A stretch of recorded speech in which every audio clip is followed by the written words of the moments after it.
time for news. It's time for more than radio. Presenting the first radio news app, Let's Mike. Let's Mike, देश का मिजाज, south. Let's Mike, देश का मिजाज में अब खबरें दक्षिण भारत से। तमिलनाडु के मुख्यमंत्री एम के स्टालिन ने विधानसभा चुनाव की तैयारी में जुटने का औपचारिक ऐलान कर दिया है। तिरुपत्तूर में एक रैली में उन्होंने कार्यकर्ताओं से डीएमके की मेंबरशिप ड्राइव मजबूत करने की अपील की। केंद्र पर निशाना साधते हुए उन्होंने कहा कि बीजेपी धर्म और जाति के नाम पर तमिलनाडु के लोगों को बांटने की कोशिश कर रही है। जब बीजेपी खुद ऐसा करने में नाकाम रही तो उसने अन्ना डीएमके से गठबंधन किया। तमिलनाडु के रामेश्वरम से 8 मछुआरों को श्रीलंकाई नौसेना ने गिरफ्तार कर लिया। उन पर अंतर्राष्ट्रीय समुद्री सीमा रेखा पार करने का आरोप है। तमिलनाडु सरकार ने केंद्र से इस मामले में हस्तक्षेप कर मछुआरों और उनकी नावों की रिहाई की मांग की है। कर्नाटक के उप मुख्यमंत्री डीके शिवकुमार ने दावा किया है कि राज्य की सिद्धारमैया सरकार पारदर्शी है और अगले विधानसभा चुनाव में जनता उनका विकास मॉडल ही चुनेगी। बेंगलुरु में प्रेस वार्ता में बीजेपी और जेडीएस पर निशाना साधते हुए उन्होंने कहा कि विपक्ष भ्रष्टाचार के झूठे आरोप लगाकर कांग्रेस सरकार को बदनाम करने की कोशिश कर रहा है। उप मुख्यमंत्री ने अपनी ही पार्टी के विधायक डीआर पाटिल के आवास घोटाले के आरोपों को भी खारिज कर दिया। कर्नाटक में तुमकुर जिले के कदाशेट्टीहल्ली गांव में एक महिला ने अपने प्रेमी के साथ मिलकर अपने पति की हत्या कर दी और शव 30 किलोमीटर दूर फेंक दिया। पुलिस ने महिला और उसके प्रेमी को गिरफ्तार कर लिया है। केरल सरकार निपाह वायरस की रोकथाम के लिए सख्त कदम उठा रही है। राज्य के चिकित्सा मंत्री वीणा जॉर्ज ने तिरुवनंतपुरम में मीडिया से बातचीत में बताया कि सबसे ज्यादा प्रभावित कोझिकोड में निपाह के संदिग्ध मामलों की जांच तेज कर दी गई है। जॉर्ज ने केंद्र से अतिरिक्त वैक्सीन और फंडिंग की मांग की।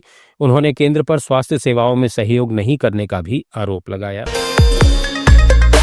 पुडुचेरी में बीजेपी के 3 विधायकों के वेंकटेशन, बीपी रामलिंगम और आरबी अशोक बाबू ने विधायकी छोड़ दी है। विधानसभा अध्यक्ष एम्बलम आर सेल्वम ने इनके इस्तीफे स्वीकार कर लिए हैं। कयास है कि यह फैसला बीजेपी के बड़े नेताओं ने किया ताकि विधानसभा चुनाव से पहले पार्टी में नए चेहरों को आगे लाया जाए। पुडुचेरी में बीजेपी और एआईएनआरसी की गठबंधन सरकार है। Andaman Nicobar state cooperative bank के 2 अधिकारियों को श्री विजयपुरम में एक लोन अनियमितता घोटाले में गिरफ्तार किया गया। पुलिस जांच में पता चला कि ये अधिकारी गलत तरीके से लोन बांटने में शामिल थे। इससे पहले भी इस मामले में कई गिरफ्तारियां हो चुकी हैं। आंध्र प्रदेश के समग्र शिक्षा निदेशक श्रीनिवास राव ने निजी स्कूलों को चेतावनी दी है कि वे शिक्षा का अधिकार अधिनियम के तहत दाखिले से इनकार नहीं करें। बिना वैध कारण के दाखिला रोकने पर विभागीय कार्रवाई होगी। आरटीई के तहत दाखिले की समय सीमा 28 जून से बढ़ाकर 2 जुलाई कर दी गई है। बाबा रामदेव की कंपनी पतंजलि आंध्र प्रदेश के विजयनगरम में 272 करोड़ रुपए की लागत से एक आयुर्वेदिक और खाद्य उद्योग स्थापित करेगी। कंपनी का दावा है कि इस परियोजना से लगभग 36,000 लोगों के लिए रोजगार के अवसर पैदा होंगे। आंध्र प्रदेश का नया बीजेपी अध्यक्ष 1 जुलाई को मिल सकता है। चुनाव अधिकारी वेंकट सत्यनारायण ने हैदराबाद में बताया कि 29 जून को अधिसूचना जारी होने के बाद 30 को नामांकन भरे जाएंगे। 1 जुलाई को परिणाम घोषित कर दिया जाएगा। सत्तारूढ़ कांग्रेस की तेलंगाना इकाई ने एक्स पर घोषणा की कि पिछले 17 महीनों में चिकित्सा विभाग में 8,000 से अधिक पदों पर भर्ती की गई है। इसके अलावा 48 डेंटल असिस्टेंट सर्जन और 4 स्पीच पैथोलॉजिस्ट पदों के लिए अधिसूचना जारी की गई है। 371 सहायक प्रोफेसर पदों के लिए जल्द ही अधिसूचना जारी होगी।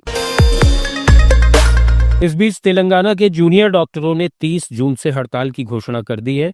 वे लंबित भुगतान और मेडिकल कॉलेजों में बुनियादी ढांचे की कमी को लेकर सरकार से जवाब मांग रहे हैं। गांधी मेडिकल कॉलेज के एक छात्र नेता डॉक्टर अजय ने कहा कि यह हड़ताल तब तक जारी रहेगी जब तक उनकी मांगें पूरी नहीं होती। तो देश का मिजाज में फिलहाल इतना ही। बने रहिए लेट्स माइक के साथ। It's time for news. It's time for more than radio. Presenting the first radio news app, Let's Mike. आप सुन रहे थे Let's Mike, more than radio. Follow कीजिए हमें हमारे सोशल मीडिया प्लेटफॉर्म्स पर।